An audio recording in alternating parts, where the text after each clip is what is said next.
Токо Абдурахманов деген Жусуп Абдурахманов бир тууганов менен бир камерада жатат. Канча адамдар өлгөнүн көргөм. Көргөмдөн окуп калып мындай таасир болгондо мындай бийлик үчүн болгон күрөш дайым калып кала берет экен да. Бул адамдын табиятындагы нерсе экен. Билбейм, мындай мен негедир эсимде өзгөчө бир адамды өлтүрүп аткан учурлар образдар болот го. Эми бүгүнкү муундун миссиясы кандай деген суроо бар да. Бүгүнкү муундун миссиясы өтө жөнөкөй. Адам биринчи ою барат экен, андан кийин бою барат экен депчи.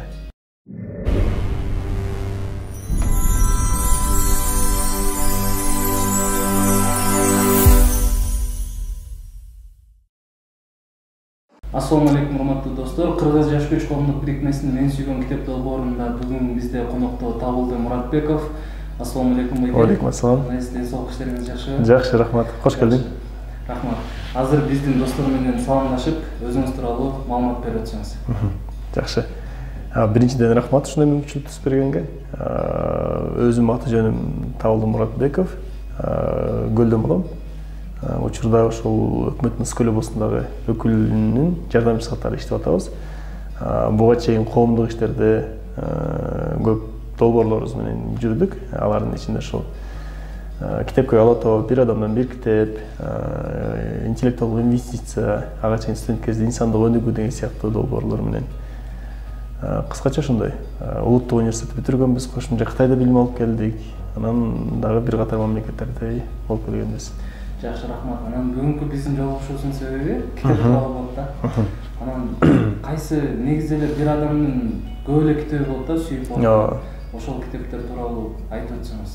Кайсы китептерди айтып берейин деп атасыз, кайсы китептер менен бөлүшкүңүз келип атат? Биринчиден бул берүү өтө маанилүү. Мен өтө кубанып атам ушул ишти баштаганыма. Ийгилик. Кудайым берекесин берсин. Бул негизи эле агартуучулук кайсы доор болбосун, мааниси, орду аябай бийик болуп келген. Сен дагы ушул азыркы баягы интернет доорунда ошол көрүүчүлөргө ушундай бир инсандар менен жолугушуп, китеп жөнүндө, өнүгүү жөнүндө, билим жөнүндө берүүлөр чыгарып атканың, бул дагы ошол кыргыз элин агартууга кошуп аткан салымың да.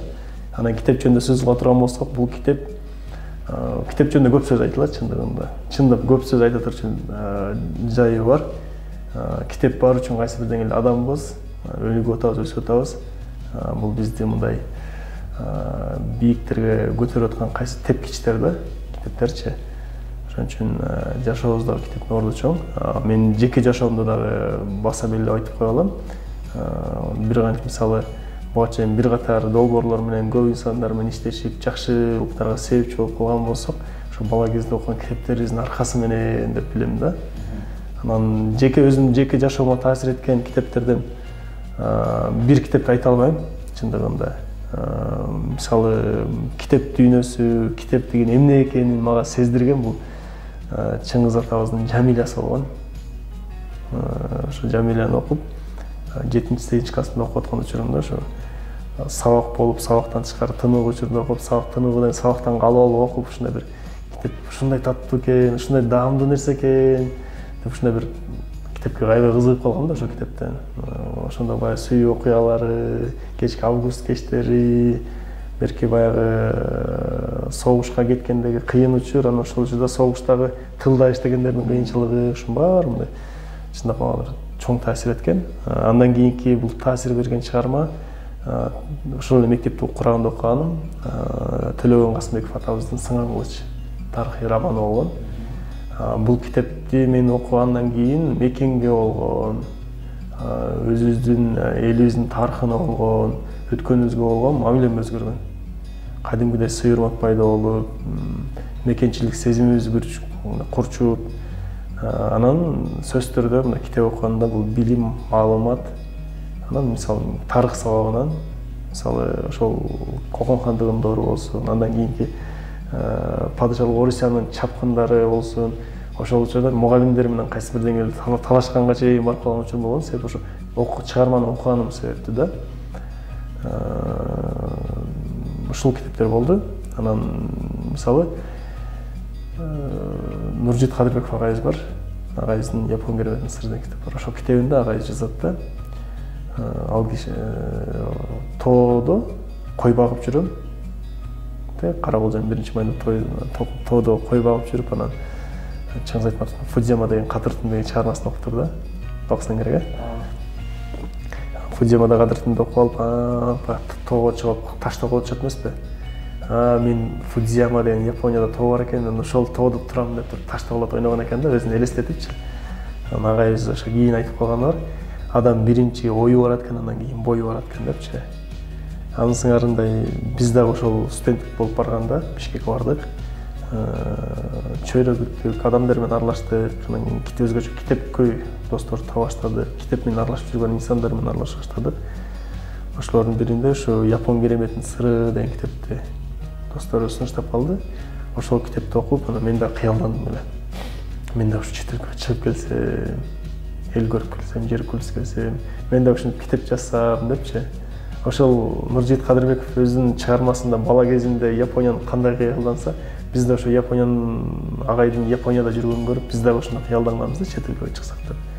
Ошолор себептүү кийин мисалы мага китеп таасир берди деп ойлойм. Кытайда билим алып калышыма, Америкага барып калышыма ушундай бир себеп. Адамда биринчи ой жаралыш керек экен, анан ой ал адамдын ниети болот экен, ал сөзү болот экен, сөзүнө жараша аракети болот экен, аракетине жарашып план максат коюлуп туруп, анан ошого иш аракеттер жашоого келет экен да. Биз чет элге чыкканыбызда ошол агайларыбыздын барып келгенин көрүп, ой келип, анан ошонун натыйжасында болду.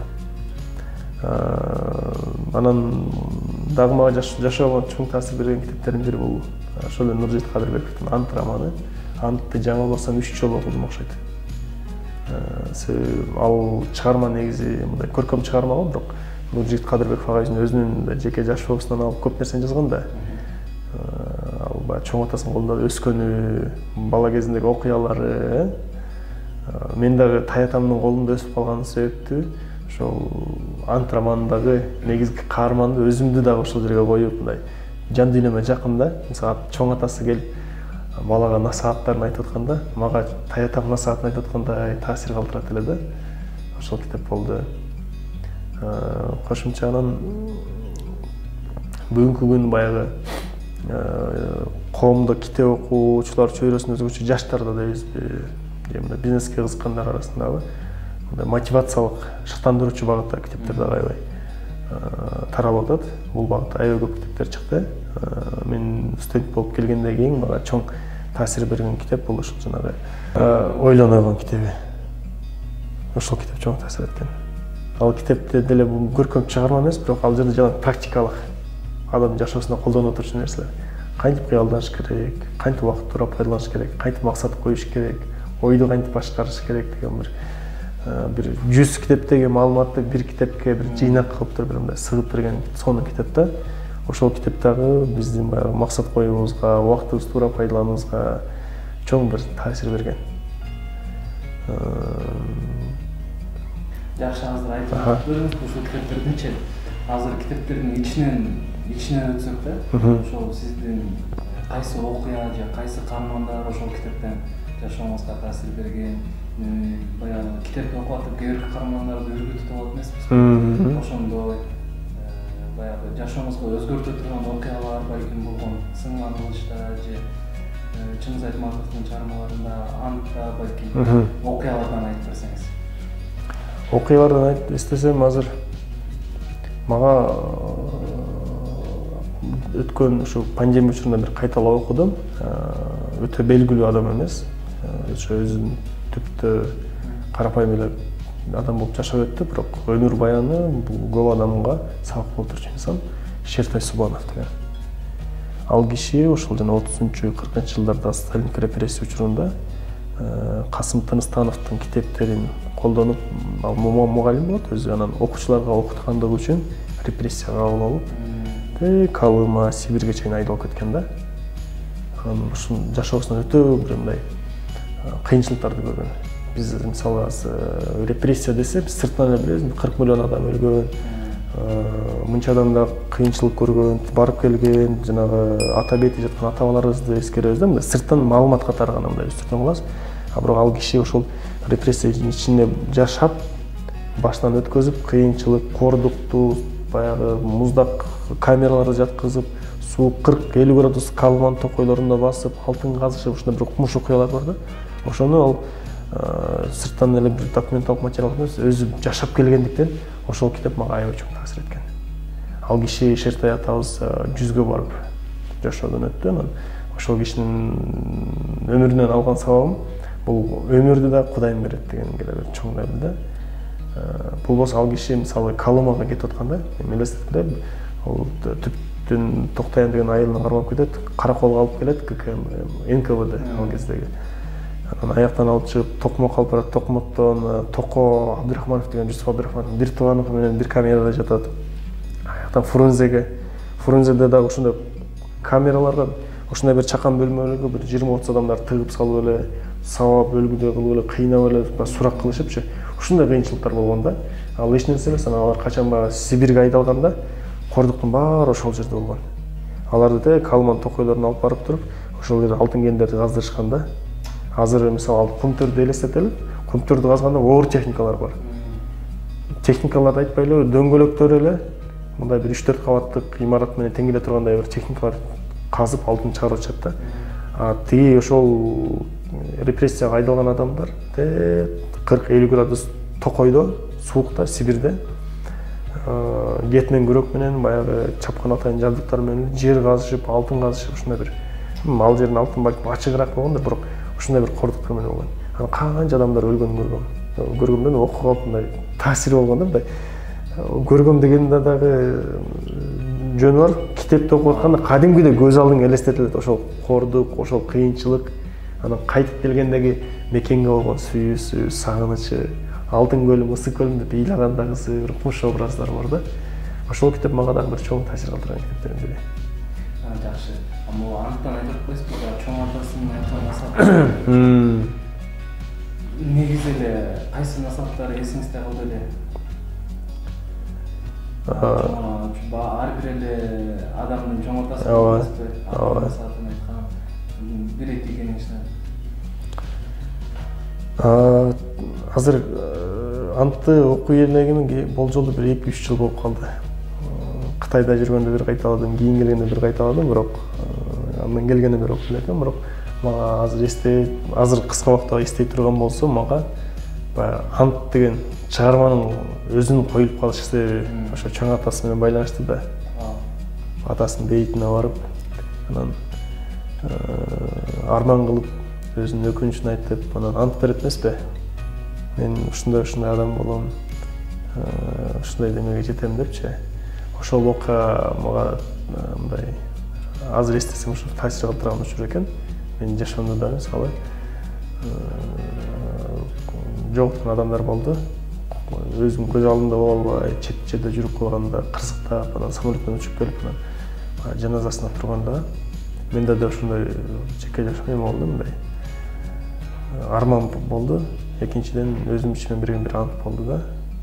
Ошонусу дагы менге мындай бир таасир бере турган, өзүмдү жашоо менен байланышкан окуя.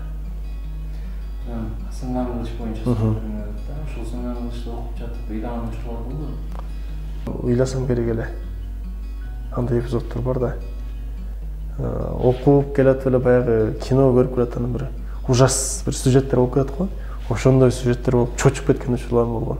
Мисалы баягы Алымбек Татканы эмеге чакырышып, баягы кадимгидей эле тамактанууга чакырып, колун жууп, 5 бармак эмелер тартылат эмеспи? Ошентип колун жууп аткан учурда келип туруп, баягы чой ким эле атын Чотонбу, ушундай бир каарман бар эле го. Колун жууп аткан кезинде оозуна суу алып туруп, анан каргар кылайын дегенде койнунан эме бычакпы, кылычпы алып туруп чаап салат эмеспи? Чаап салганда башы түшүп калып туруп, чылапчыңга түшүп калат го. Ошол нерсе мага мындай азыркыча мындай көз алдымда турат да, образычы. Анан бул ушул өзгөчө окуяга берки Нүзүп бийдин бекен акыркы сапарга узатарда мындай хан талаш аябай күчтүү болгон да. Бири-бирин басып эле мындай азыркы саясий окуялар Сынган кылычты аябай сонун сүрөттөргөн. Сынган кылычты кайра бир окусам, азыркы болуп аткан окууларды кайра бир көрөм деп ишенем да. Себеп доор алмашкан менен, адамдар алмашкан менен, бирок баягы саясатка болгон мамиле, бийлик болгон үчүн, бийлик үчүн болгон күрөш дайым калып кала берет экен да. Бул адамдын табиятындагы нерсе экен. Ошол жана Нүзүп бийди деле, мисалы хан бири-бирин кайра басып атат, анан башын алдырат эмеспи? Шералынын өзүн эмесин мөөрүн бастырыпчы. болбосо ал кайра артынан чабарман жеп жиберет, бирок ал жетишпей калат да. Башын албаганда бирок ошо акыркы эметинде мен намазымды окуп алайын, анан салам берип атканда башымды алба дейт го. Ошол сыяктуу окуясы бар. Билбейм, мындай мен негедир эсимде өзгөчө бир адамды өлтүрүп аткан учурлар, образдар болот го. Курманжан апабыздын мындай образын ошол китеп аркылуу көбү билет го дейм да. Кандай мындай акылман адам болгонун, даанышман, мындай эрктүү, чечкиндүү ушундай. Алымбек атканы баягы хан ордодо хан талаш болуп аткан учурда, хандык талаш болуп аткан учурда сиз барышыңыз керек, биякта калып калыңыз болбойт деп узатып койгону. Кийин баягы орус падышалыгынын жоокерлери басып келатканда элин чаптырбастан мындай сүйлөшүү менен калып калганын, бирге балдарын алган мамилеси, мисалы өлүмгө тике кара депчи. Элди чаппасын деп, ошол сыяктуу бир сонун образдар бар. Негизи эле китепти эмне үчүн окуйсуз? Эмне үчүн окуш керек адамдар? Китепти ар ким ар кандай максатта окуйт. Мен деле мисалы окуганда түрдүү максат болушу мүмкүн. Биринчиден бул китепти даамын сезип алган адам, мисалы жөнөкөй эле торт же шоколад, оозубузга даам келсин деп, же лимон. Бир нерсени жактырып калса ошону жей берет да. Торт жакшы көргөн болсо торт жейт, мал жеп турат. Лимон жакшы көрүп калса лимонду деле баягы шекерге чылап алып жеген жакшы көргөн адамдар бар да. Ал жагат да. Ошол сыңары эле китепти ошондой жакшы көргөн адамдар бар. Окуп алса жан дүйнөсү бош болуп, кыйналып, бир башкача бир абалга түшүп калат да. Бул мындай адамдын жеке руханий талабына байланыштуу десек болот. Экинчиден максатка жараша алып аткан, мисалы алган багыты болсо, мисалы мен азыр ишмерде жүргөн баягы мамлекеттик кызмат, эртең балким саясат, башка мындай жооптуу бир жол кетип жатабыз, бир мамлекетке бир пайдабыз тийген бир жакшы тармак менен кетсек депчи. Ошон үчүн мен өзүм эл аралык мамилелерде окугандыктан, мисалы саясий багытка да кызыгам да. Бул менин максатым, жеке жашоо образыма байланыштуу. Мисалы азыркы окуп аткан китебимде эле мисалы Сингапур балтырдагы мамлекетти бийиктикке көтөрүп койгон адам жөнүндө, мисалы ошо Сингапурдун биринчи премьер-министри, Сингапур болгон инсан, ошо Ли Куан Ю жөнүндө китеп окуп атам. Бул кишини дагы мисалы азыр окуп аябай таасирленип атам. Мисалы бул мамлекет жок турганда деле Малайзиянын бир өзүнчө бир көз карандуу бир автономиясы сыяктуу турганда, булар өзүнчө ошондо эгемендүүлүккө чыгарып, анан ошол жакта ички уруштар, ички талаштар көп болгон экен да. Аларды жеңип, өзлөрүнүн мамлекетин куруп кеткен бир чоң бир Кыргызстан ичинде бир чоң үйгө алып атам да. Жөнөкөй эле айтып атат. Биз башка мисалы коңшуларыбыздан айырмаланып, алардан мыкты өнүгүшүбүз үчүн биз бир канча нерсебизден айырым болушубуз керек деди. Биз билим жагынан мыкты болушубуз керек. Кылган эмне иш кылсак, ошонун мыктысын кылышыбыз керек дейт. Тиксек мыктысын тигиш керек, жасасак мыктысын жасаш керек. Мисалы ошо Малайзиянын элинен, бер жакта Кытайдан, Индонезиялыктардан биз күчтүү болмойун мамлекетибиз сакталбайт, биз көз каранды ойдон калып кала беребиз деп туруп ошого басым жасап, ошого жараша мамлекетти көтөрүп кеткен да. Эми биз дагы ишенебиз, Кудайым буйрса, бир келген өмүрүбүздө жөн гана жашап өтпөстөн, жөн гана бир кызматка отуруп алып, убактыбызды, жаштыгыбызды, өмүрүбүздү ошого арнабастан, чындап биз дагы ошо Ли Куан Ю сыяктуу кыргыз тарыхында биз эмес, ошо азыр өсүп келаткан жаштар дейин, ар бирибиздин изибиз калса, кийинки урпактар биз да эскерип ушундай бир мамлекет, мисалы азыр Абдрахмановду, Баял Исакеевди, Касым Тыныстановду, алар мамлекетти башка мамлекеттин курамына кирип кетейин деп атканда, өзүнчө мамлекет катары сактап, бизге аманат кылып жеткизди да. Болбосо 24-26 жылдар кыргыз мамлекет жагынан түптөлүп атканда, бизди казактар кошуп койуш керек эле, өзбектер кошуп койсо болот эле. Чаркан эле элди да. Эке бөлүп койсо болот эле. Бирок ошолордун аракети менен, ошолордун мээнети себептүү биз эгемен болдук да. Эми бүгүнкү алардын миссиясы бизге мамлекет түзүп берүү болуптур да, аталарыбыздыкыча. Эми бүгүнкү муундун миссиясы кандай деген суроо бар да. Бүгүнкү муундун миссиясы өтө жөнөкөй. Илгерки баатырлар сыяктуу курал кармап, найза кармап, жаа кармап, душмандар менен баягы согушка чыгуу эмес, же болбосо мамлекеттүүлүк үчүн башын керт башын сайып, аталар сыяктуу баягы репрессия кеткен аталар сыяктуу өлүп берүү эмес. Бүгүнкү муундун тарыхый миссиясы жакшы билим алыш, жакшы инсан болуш, анан мамлекет алдында таза ак кызматын кылыш. Ушул иштерди кылып койсок, биз тарых алдында чоң иш кылган болобуз. Жакшы. Аны айтып атпайсызбы, мамлекетти өнүктүрдү депчи. Мамлекетти биздин мамлекетке кандай көз карашыңыз? Ушундай инсандар барбы, Ликуанюдай болсо, элдер аны түшүнбөй атабы, эмне себептен жылыш жайыраак болот биздин мамлекет? Ликуанюдан деле күчтүү адамдар бар болушу мүмкүн. Билим жагынан, эрк жагынан, башка жагынан да. Бирок маселе алар мүмкүнчүлүк канчалык деңгээлде түзүлдү, же болбосо алар мүмкүнчүлүктү канчалык деңгээлде түзө алды деген суроо да. Бул бийлик деле ар бир адамга келе бербейт экен да. Бул да баягы Кудай каалаган инсанга дейбизби, же бактысы бар адамга мындай оомат болушат деген кызык жакшы сөз бар да. Эгерде оомат кармап калбасаң, оомат болуп кетет деп коет. Мээнет жалпак деп коет. Бир нерсеге жетем десең, мээнет кылышың керек, ошону кармап калыш керек. Эгерде сага оомат келип калган болсо, анын кадырына жетпесең, ал башка болуп кетет да. Ошол сыңары бийликке келген адамдар чындап мээнети менен келип атабы, же ооматы менен келип калып атабы билбейм. Бирок факт, Ликуанюдай даражасы бар адамдар бийликке чечүүчү жактарга келе албай атат да. Үч кайык бар эмеспи? Өмүрү кайык, неке кайык. Төртүнчүсү болуп калышат, бийлик кайык. Жакшы. Ушул китептен сизге биздин мамлекетке керек деген системасынан балким же булардан үлгү ала турган нерселерди айтып беришсеңиз. Мен бул китепти толук окуп элекмин, бирок азыркы окуп анан бар маалымат менен айта турган болсом, бизге тартип керек биринчиден. Демократия албетте жакшы. Демократия жакшы, эркин критикалоо жүгүрткөн жакшы. Бул бүгүнкү замандын, бүгүнкү цивилизациянын эң жетишкен доору да.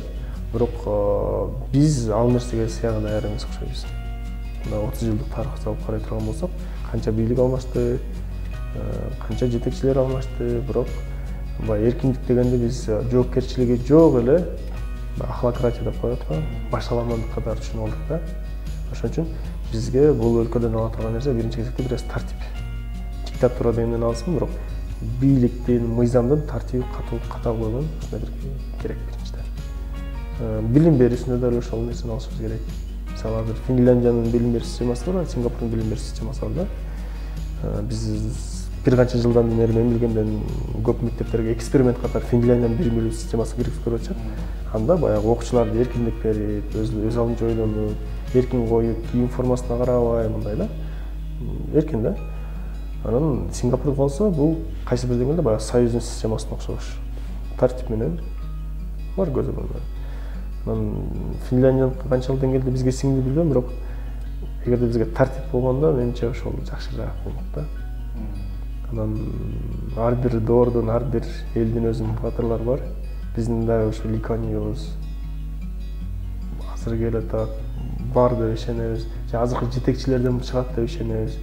Эң башта үмүт кылбаш керек. Анан күтүп эле отуруп кое бербестен өзүбүз дагы ошолорго салым кошушубуз керек. Жакшы. Анан кээде мындай учурлар болот, китеп окутуп окуй аласың да? Ооба.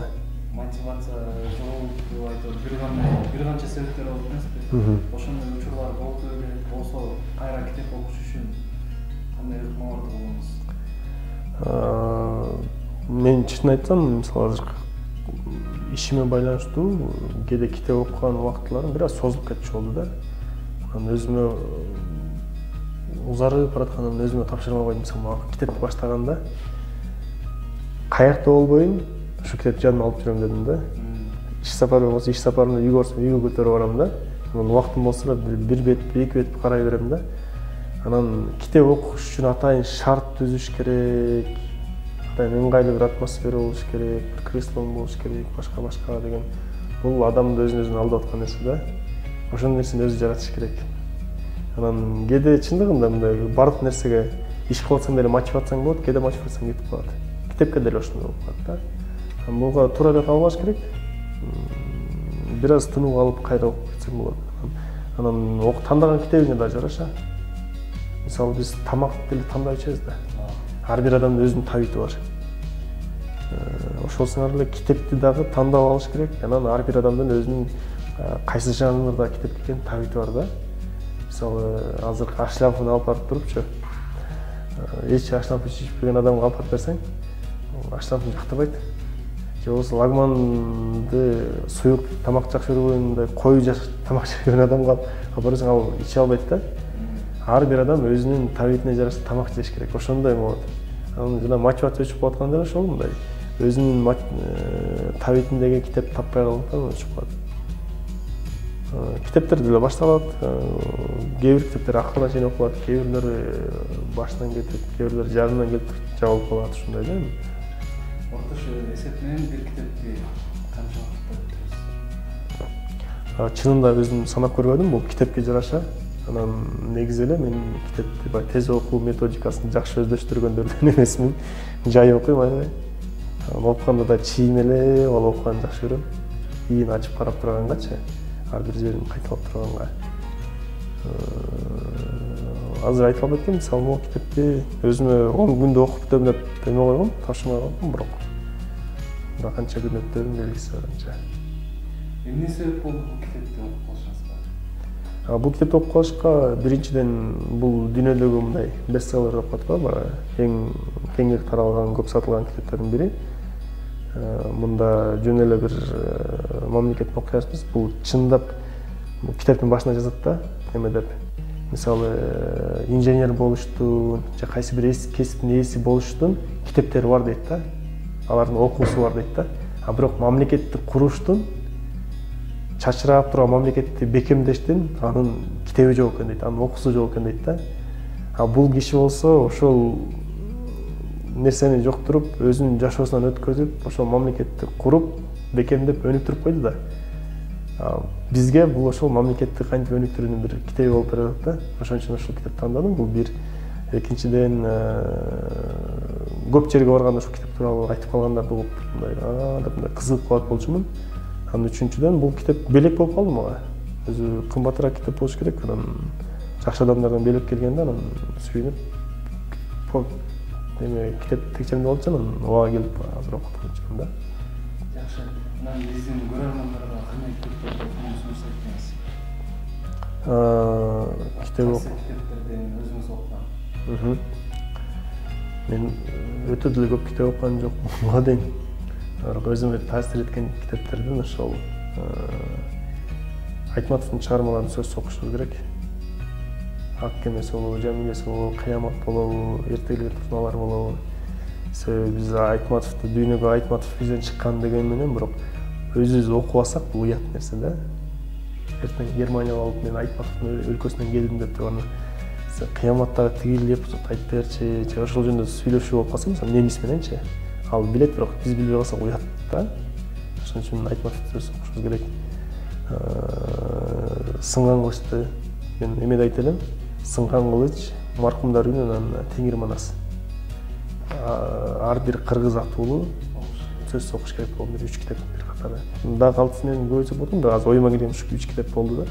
Сынган кылыч бул биздин Кокон хандыгынын учурундагы кыргыздардын саясий абалын толук ачып берген чыгарма болсо, маркумдар үйүнө бул азыркы кыргыз мамлекети кандай жол менен келди, кыргыз интеллигенциясы кантип калыптанган, алардын тагдыры кандай болгон деген бир жалпы кыргыздын каймактарын топтоп койгон бир сонун чыгарма да. Ушу Көчкөн Сактанов атабызга бир өтө ыраазы болуш керек деп айтып келем да. Гаппарат Айтиев бир адамдын образы аркылуу баардык инсандардын образын ачып берген го.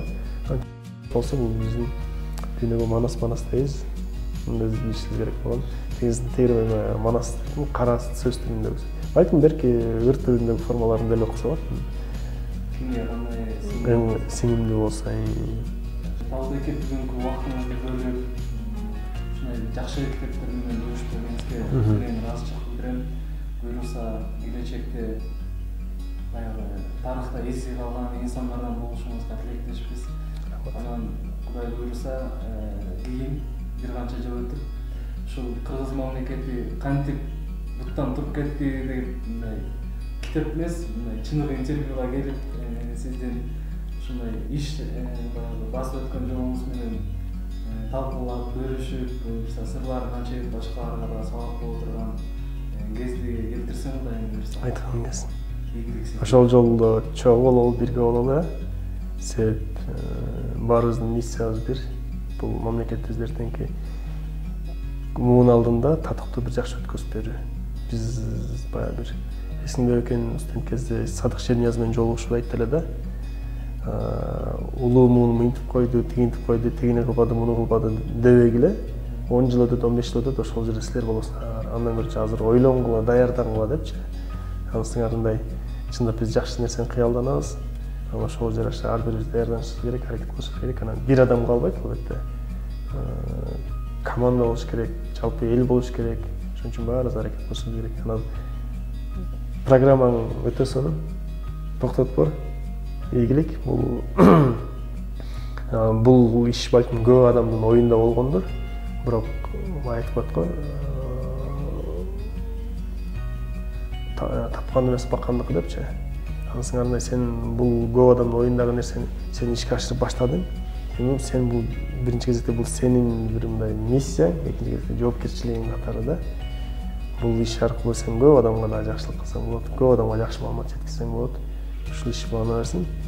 Китеп жана да айта албай калып турмун. Китеп окуудан максат эмне? Бул биринчи кезектен өзүбүздү өнүктүрүү, өзүбүз адам болуп, экинчиден мамлекетибизди өнүктүрүү да. Себеби азыр дүйнөлүк статистиканы карап көрө турган болсок, өнүккөн мамлекеттердин китеп окуусу менен өнүгүүсү бир деген эле да. Өнүкпөгөн мамлекеттердин китеп окуусу да ошондой. Айтайын деген ой баягы элибиз канчалык көп китеп окуса, өзүн өнүктүрсө, бийик максаттарды коюп умтулса, ошого жараша өзүбүз да өнүгөбүз, мамлекетибиз да өнүгөт да. Ошон үчүн ушул иште сапарыбыз бир, жолубуз бир. Рахмат.